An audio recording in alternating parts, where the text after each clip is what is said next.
The Varax Dominion had been conquering species across the spiral arm for 12,000 years, and they had never once failed in their mission to expand their empire across the stars.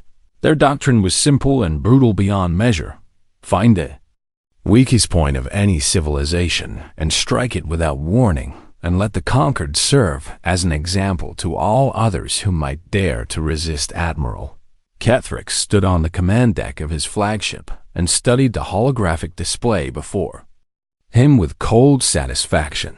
The target was perfect in every way. Serenity Colony sat on a temperate moon at the edge of human space, and it was everything that Varax looked for in a conquest. The population numbered only 40,000 souls, and most of them were farmers and scientists and teachers who had fled the crowded cities of Earth, seeking nothing more than peace and quiet lives. There were no orbital defense platforms protecting the colony, and no military bases on the surface, and only a single outdated patrol cruiser that was decades past its prime. The humans there had chosen this remote place specifically because they wanted to escape violence and conflict, and they had built their homes and planted their crops and raised their children in blissful ignorance of the dangers that lurked in the darkness between stars. Kethrix made a sound of contempt as he gave the order to attack. His war fleet emerged from fold space like predators descending upon helpless prey, and the conquest took exactly 11 minutes from start to finish. The patrol cruiser tried to fight, and Kethrix respected that tiny act of defiance, even as his weapons reduced it to scattered debris. The planetary shields went down after a single bombardment, and the ground forces landed without serious opposition. Kethrix watched from his command throne as his soldiers rounded up the humans in the central plaza of their largest settlement. They were soft creatures in his eyes, and they proved it with every action they took. They wept openly without shame, and they held their young close to their bodies, and they did not fight back even when given the opportunity. Some of them actually surrendered before being asked, and that disgusted him more than anything else. His second officer stood beside him and observed the same scenes on the display screens. Pitiful creatures, the officer remarked with a sneer on his face. The intelligence reports claimed that humans were dangerous warriors, but I see nothing dangerous here. Kethrix made a rumbling sound of agreement deep in his throat.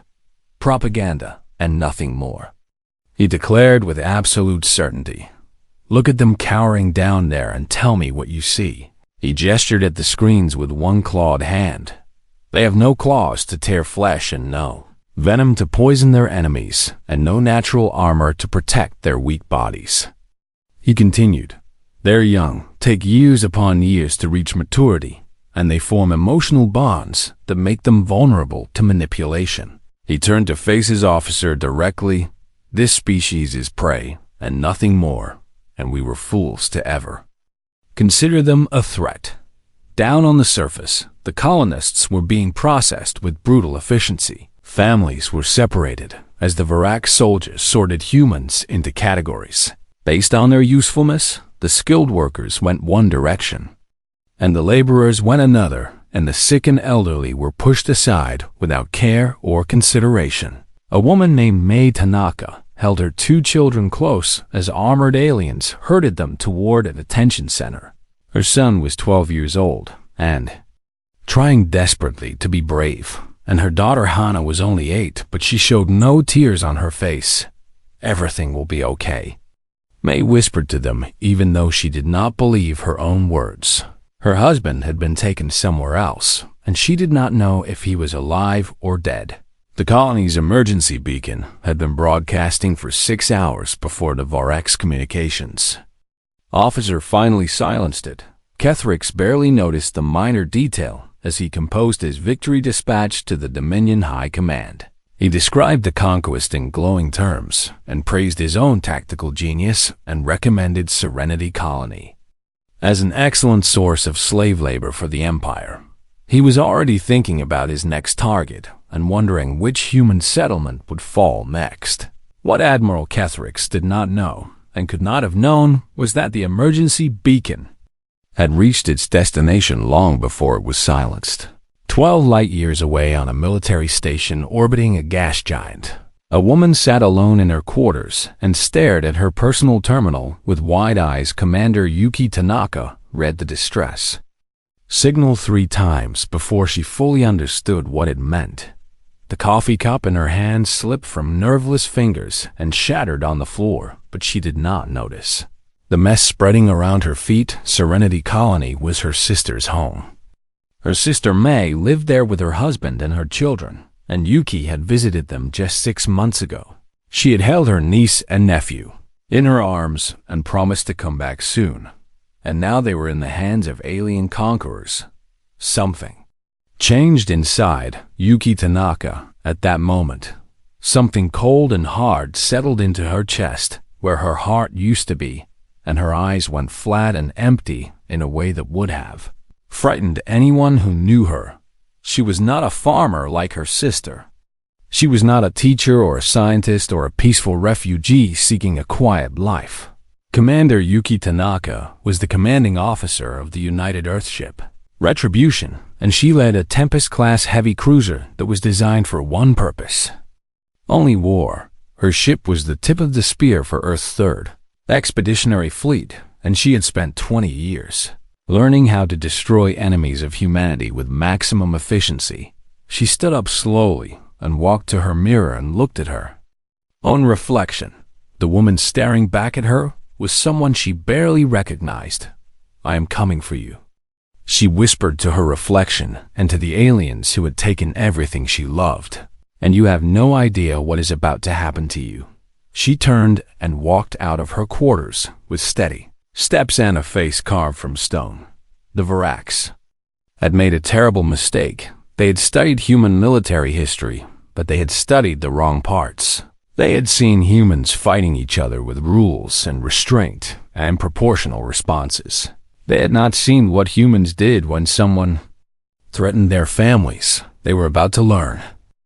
Commander Yuki Tanaka walked onto the bridge of the Retribution, and every officer present turned to look at her. Something in her face made them go silent immediately.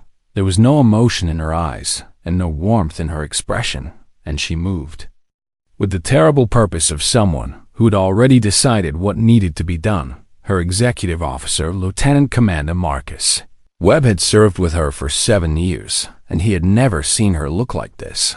Set course for Serenity Colony, she announced to the bridge crew without any preamble. "Maximum burn, and I want all stations at combat readiness within the hour." The navigation officer hesitated for just a moment. "Commander, we have not received any orders from Fleet Command regarding—" "I did not ask about orders," Tanaka interrupted with a voice like frozen steel. "I gave you a command, and you will execute it now." The officer turned back to his console and began entering the course without another word. Webb moved to her side and spoke in a low voice that only she could hear. "Yuki, we need to talk about this," he said with genuine concern in his tone.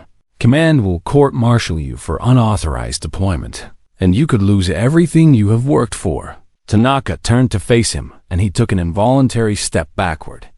"Marcus, that is my family," she said, and each word fell like a hammer blow. "My sister and her husband and my niece and nephew are in the hands of alien slavers right now as we speak." She leaned closer to him. "Command can court-martial me when we get back," she continued. "They can take my rank and my pension and my ship, and I will not care because none of that matters if I leave my family to suffer." Webb looked into her eyes and saw something that made him nod slowly. "What do you need from me?" he asked. "I need you to do your job and help me get them back." He straightened his spine and squared his shoulders. "Then that is what I will do, Commander." The Retribution began its acceleration toward the fold space jump point, and Tanaka watched the stars shift. On the main display, she knew that she was risking everything, but she also knew that she could not live with herself if she did nothing. Word of what was happening spread through unofficial channels, the way it always did among military personnel. Soldiers talked to other soldiers and officers, shared information with trusted colleagues, and within hours the entire sector knew that Commander Tanaka was going to war without authorization. The responses came faster than anyone expected. Captain Chun of the destroyer Vigilance sent a brief message stating that his ship had experienced a minor navigational error and would be traveling in the same direction as the Retribution purely by coincidence. Captain Okonkwo of the destroyer Steadfast reported that she was conducting unscheduled engine tests and would be running at maximum speed towards Serenity Colony as part of her maintenance routine. Colonel Hassan of the Marine Assault Carrier Thunder sent word that his troops were in need of realistic training exercises, and the Serenity system seemed like an excellent location for practice maneuvers. Even the hospital ship Mercy announced that its navigation computer had malfunctioned and accidentally plotted a course that would bring it to the same destination by the time the Retribution entered fold space. Tanaka had been joined by a small fleet of ships whose commanders all claimed various technical difficulties and training requirements. She knew the truth, and she was grateful beyond words. These were her brothers and sisters in arms, and they were not going to let her fight alone. Far away at Earth, Command Admiral Chun watched the unauthorized fleet movement on her tactical displayer. Aide stood nervously beside her, waiting for orders to stop the rogue ships. Admiral, should I send the recall signal?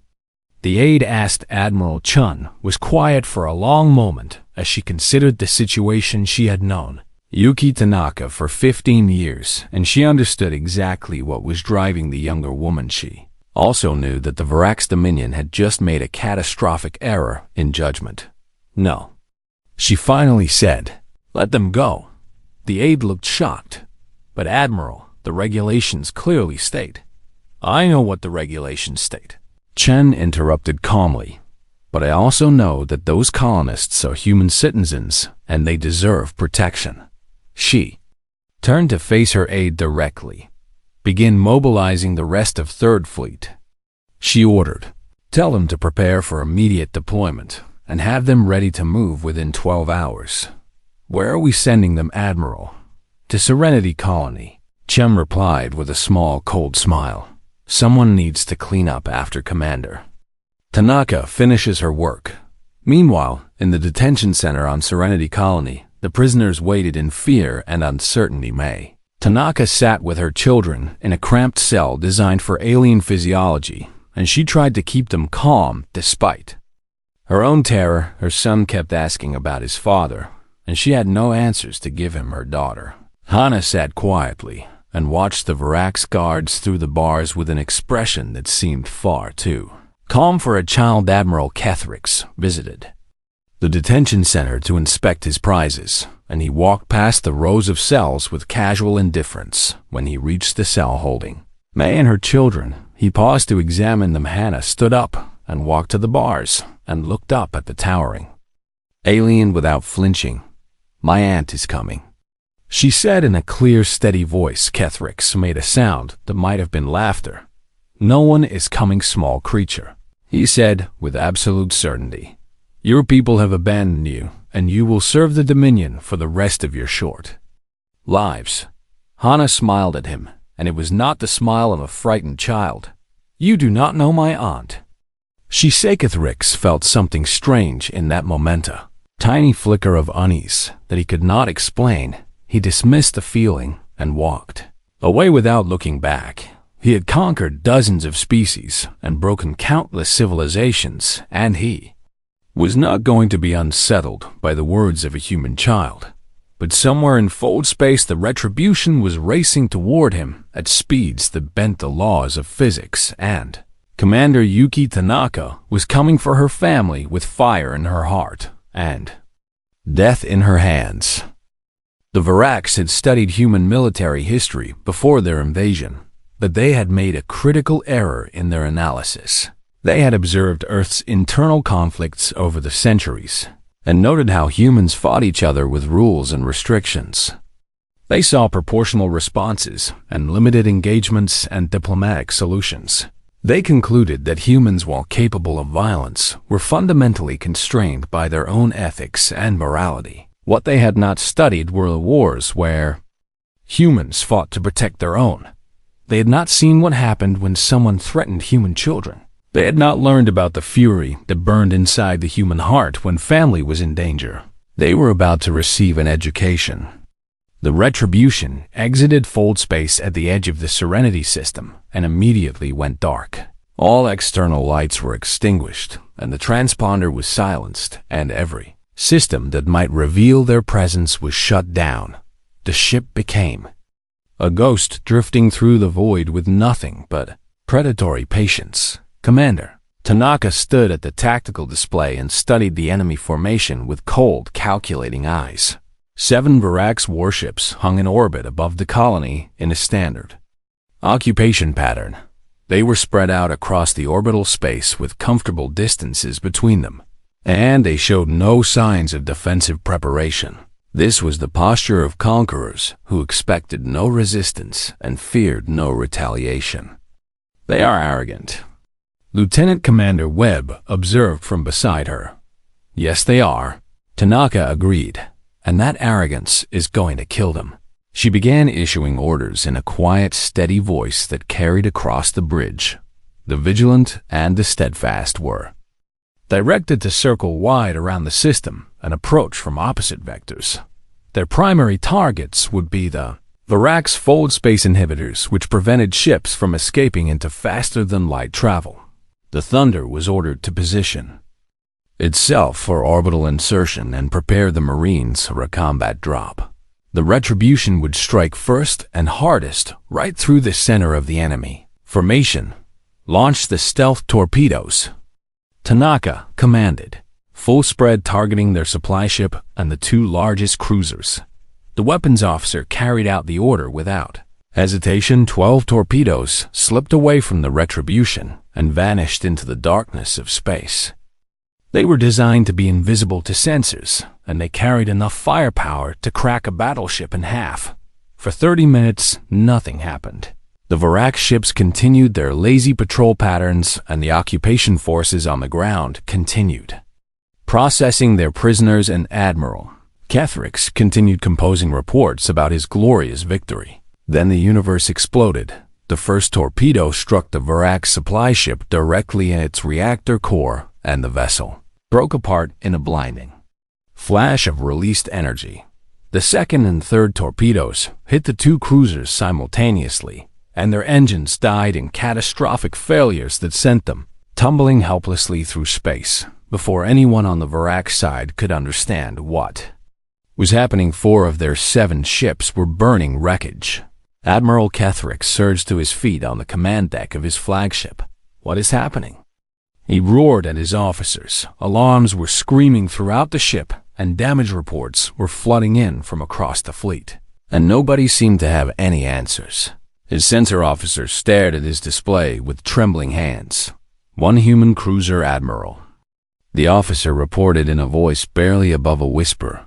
There is just 1 cruiser, and it is cutting through our formation like we are not even here. 1 ship. Kethrix bellowed in disbelief. We have 7 warships, and you are telling me 1 ship is doing this. We had 7 ships, Admiral. The officer corrected him. Now we have 3. The Retribution came screaming out of the darkness with all weapons firing. Plasma cannons tore into the nearest Varax destroyer, and railgun rounds punched through its armor like needles through cloth. The ship died before it could return a single shot on the bridge of the Retribution. Tanaka watched the destruction with grim satisfaction. This was not enough.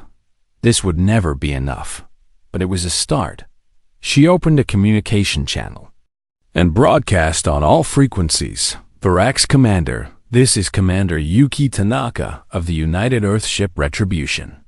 She announced in a voice like winter ice. You have taken something precious from me, and you have 10 minutes to surrender unconditionally and release all human prisoners without harm. There was silence for a long moment. Then Admiral Kethrix's voice came through the speakers, filled with rage and wounded pride. You are 1 ship human. He snarled. I still have 3 warships under my command, and you will pay for your arrogance with your life. Tanaka's response was immediate and cold. 9 minutes and 50 seconds. Kethrix cut the channel and turned to his remaining officers. All ships form a defensive cluster. He commanded, "We will destroy this impudent creature and teach these humans their proper place in the galaxy." His two remaining warships moved to join his flagship, and together, they presented a wall of weapons pointed at the approaching human cruiser. On the surface of the colony, the Varax garrison commander looked up at the sky and saw fire raining down from the heavens. He had served the Dominion for 30 years, and he had seen species fight back before. He had seen desperation, and he had seen fear, and he had seen the last struggles of dying civilizations. But this was something different. The humans were not fighting to survive. They were not trying to escape or negotiate or buy time. They were fighting to punish. And as the marine dropships began their screaming descent through the atmosphere, he understood that the Dominion had made a terrible, terrible mistake. The humans had not sent their military to save their colony. They had sent their military to deliver judgment. Admiral Kethrix refused to surrender because his pride would not allow it. Had conquered worlds and broken empires, and he would not bow to a single human ship, no matter how much damage it had inflicted. His 3 remaining warships formed a tight defensive cluster and opened fire on the approaching retribution. The space between them filled with plasma bolts and missile trails and the deadly light of weapons designed to kill starships. Retribution took hits, and Commander Tanaka felt her ship shudder beneath her feet. Armor plating vaporized under the enemy assault, and warning lights began flashing across every console on the bridge A. Damage reports scrolled across her display, and she saw the names of crew members who had died in the last 30 seconds. She did not flinch, and she did not slow down. All forward weapons target the lead destroyer. She ordered, "Fire everything we have." The Retribution responded with a devastating barrage that would have made veteran admirals weep with envy. Plasma cannons and railguns and missile batteries all spoke at once, and the lead Varax destroyer vanished in a ball of expanding fire. 2 ships remained. The Vigilant and the Steadfast completed their flanking maneuver and opened fire from opposite directions. The Varax found themselves caught in a crossfire with no escape route and their fold space drives were useless because the inhibitors had already been destroyed on. The Thunder Colonel Hassan watched the orbital battle from his command center and decided the time had come. All dropships launch now. He ordered, "Get my Marines on the ground and secure those civilians." 200 soldiers in combat, armor loaded into their assault craft, and screamed down through the atmosphere like meteors. They hit the ground running and spread out across the colony with the precision of professionals who had trained for exactly this. Scenario Sergeant Rodriguez led his squad toward the main detention center at a dead sprint. He had seen the satellite images of the prisoners being herded into that facility, and he knew that every second mattered. His squad reached the outer fence and cut through it like it was made of paper too. Varax guards saw them coming and raised their weapons, but they never got a chance to fire. Rodriguez and his team put them down with brutal efficiency and kept moving inside the detention center. The Varax garrison commander was screaming orders at his troops. He could hear the sounds of battle outside, and he could see the flashes of weapons fire through the windows, and he knew that his position was collapsing. "Use the prisoners as shields," he commanded. "The humans will not fire on their own kind." It was a reasonable assumption based on everything the Varax knew about human behavior. It was also completely wrong. Rodriguez came through the main entrance like an avenging angel, and he did not slow down for anything. A Varax guard grabbed a human woman and held a neural prod to her throat. "Stay back, human," the guard warned. "I will harm this creature if you come closer." Rodriguez shot him through the head, then shot him twice more to make sure. The Vastas woman fell to the ground unharmed, and Rodriguez stepped over the body without a second glance. "Area clear," he reported into his communicator. "Civilians are secure, and we are beginning evacuation procedures." Across the colony, the same scene repeated itself again and again. Varax had expected negotiations and hostage situations and leverage that would protect them from harm. They did not understand that they had surrendered all protections the moment they touched human civilians. The Marines showed no mercy, because mercy was not what they had come to deliver. In orbit, the battle reached its climax. The second Varax destroyer died under the combined fire of the Retribution and the two Earth destroyers. Only Admiral Kethrik's flagship remained, and it was surrounded on all sides with nowhere to run. Tanaka opened the communication channel. "One final time. Surrender," she said, and her voice was hoarse from hours of giving orders. "This is your last chance to survive this day." Ketherick stared at his view screen and saw the burning wreckage of his fleet scattered across the orbital space. His soldiers on the ground were dead or captured, his ships were destroyed, and more human vessels were arriving every minute as the main fleet emerged from fold space. He had lost everything. "Why?" he demanded through the communication channel. This colony was worthless in every way that matters, and these were just farmers and teachers and children. He slammed his fist against his command console. "Why would you risk so much and sacrifice so many for something so insignificant, Commander?" Tanaka's response was quiet and almost gentle. "Because they are ours." Kethrix did not understand those words. He had spent his entire life measuring the value of things in terms of resources and strategic importance and military capability. He could not comprehend a species that would go to war for farmers. He could not imagine a civilization that considered every life worth protecting, regardless of its practical value. "You are insane," he said. "All of you are completely insane." "Maybe we are," Tanaka admitted. "But we are also the ones who won today, and you are the one who is about to surrender." She paused for just a moment. "So what is it going to be, Admiral?"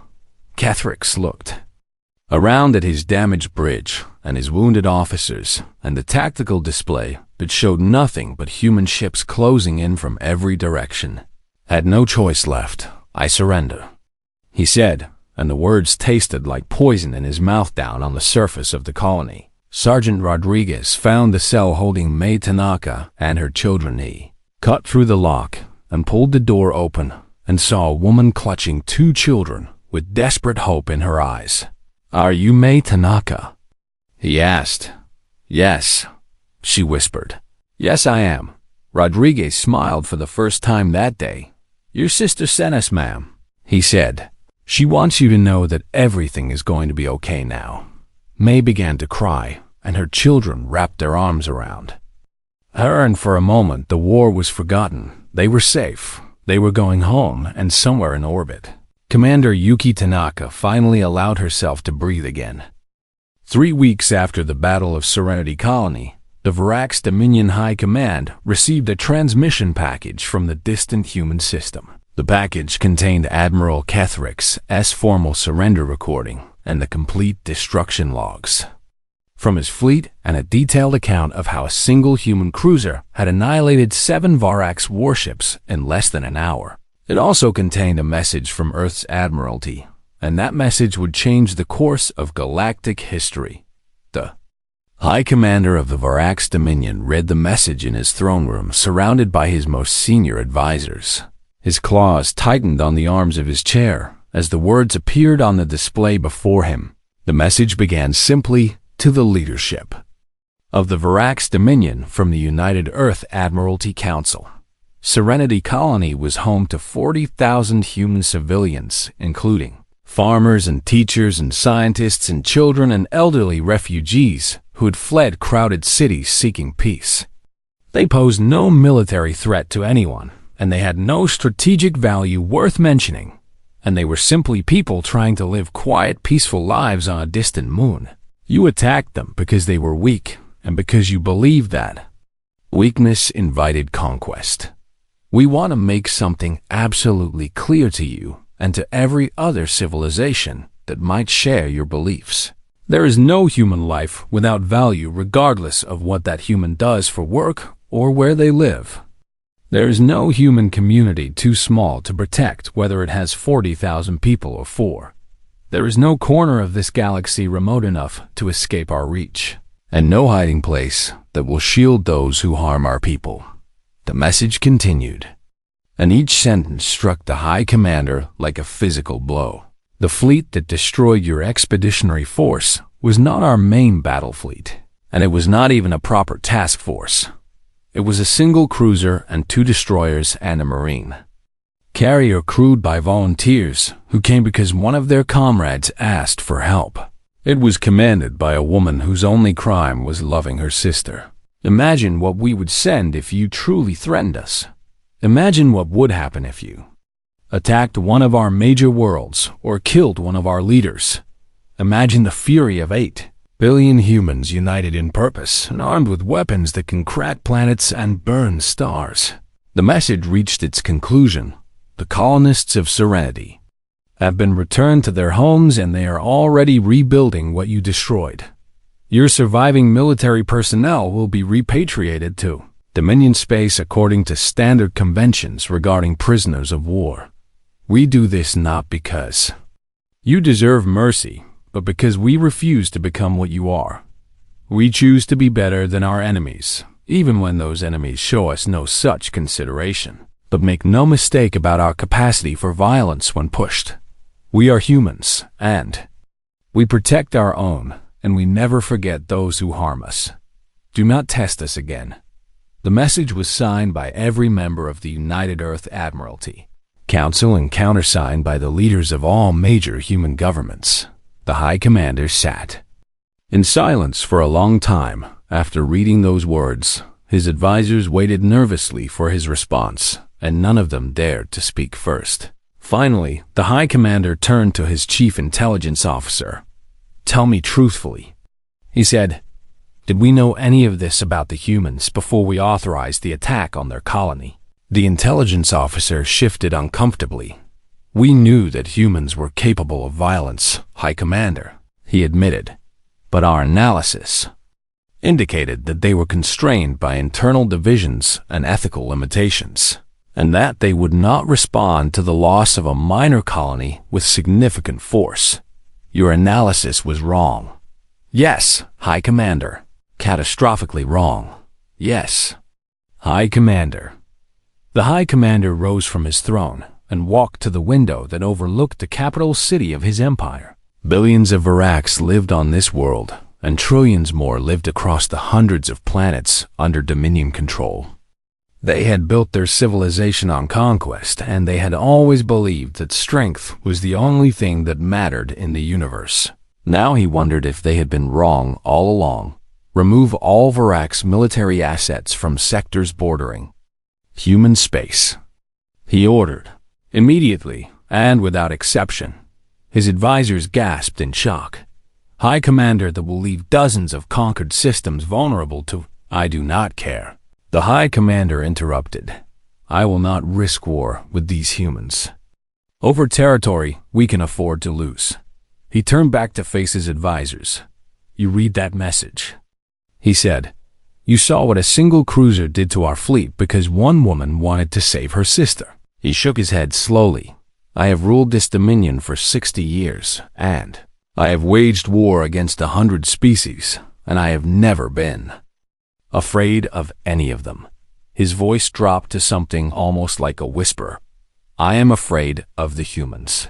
On Serenity Colony, the reconstruction was already well underway. The damaged buildings were being repaired, and new homes were being constructed.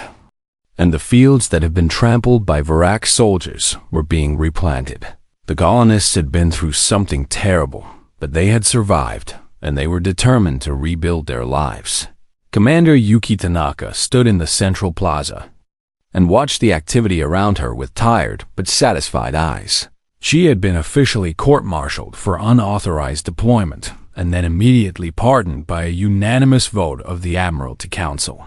Her record would show the disciplinary action, but it would also show the pardon and the commendation that came with it. None of that mattered to her. What mattered was standing right in front of her. Mai Tanaka walked toward her sister with her arm still in a sling from an injury sustained. During the occupation, her children walked beside her, and her husband limped along behind them, having been found alive in a separate detention facility. The sisters embraced without words and held each other for a long time when they finally separated. Mai looked at Yuki with tears streaming down her face. "You came for us." She whispered. "Of course I came for you," Yuki replied.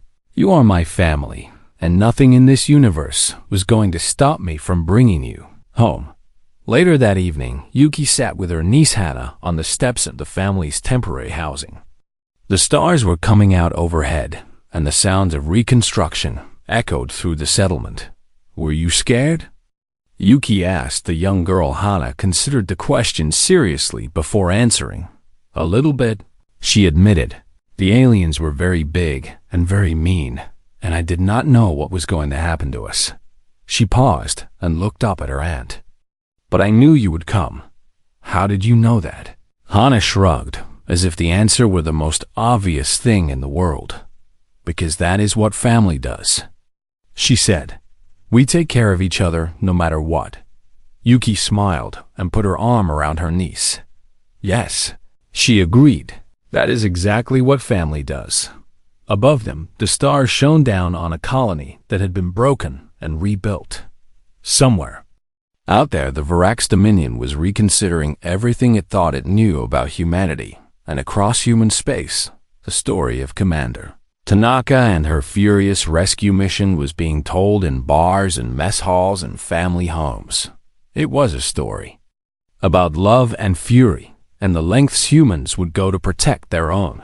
It was a reminder that no human was ever truly alone, no matter how far from Earth they traveled, and it was a warning to everyone in the galaxy who might think about harming innocent humans. We protect our own. We always come for our family, and heaven help anyone who stands in our way.